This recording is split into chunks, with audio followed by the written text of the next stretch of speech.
Hello, my name is Lee. Today we're going to look at the PUK D6 user interface. Here we are in the menu bar. This is the home screen. Here we have micro mode. This is for thin materials. This is retention mode for welding pins with additional equipment.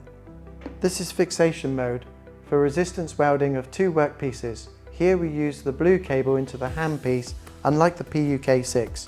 Here you can refer to the manual for more information. Here we have the settings menu. This is where we first set up the machine, and then last we have our standby mode where we can put the machine into standby for power saving. And here we return back to our home menu. Here we select our material welding application, thick material, thin material. Here we have welding wire.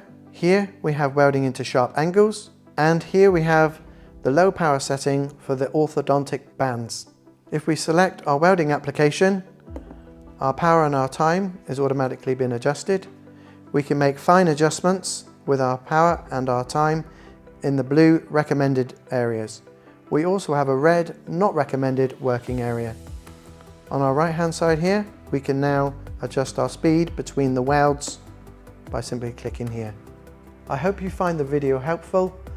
For a walkthrough on other Lampert precision welding devices, click on the links below.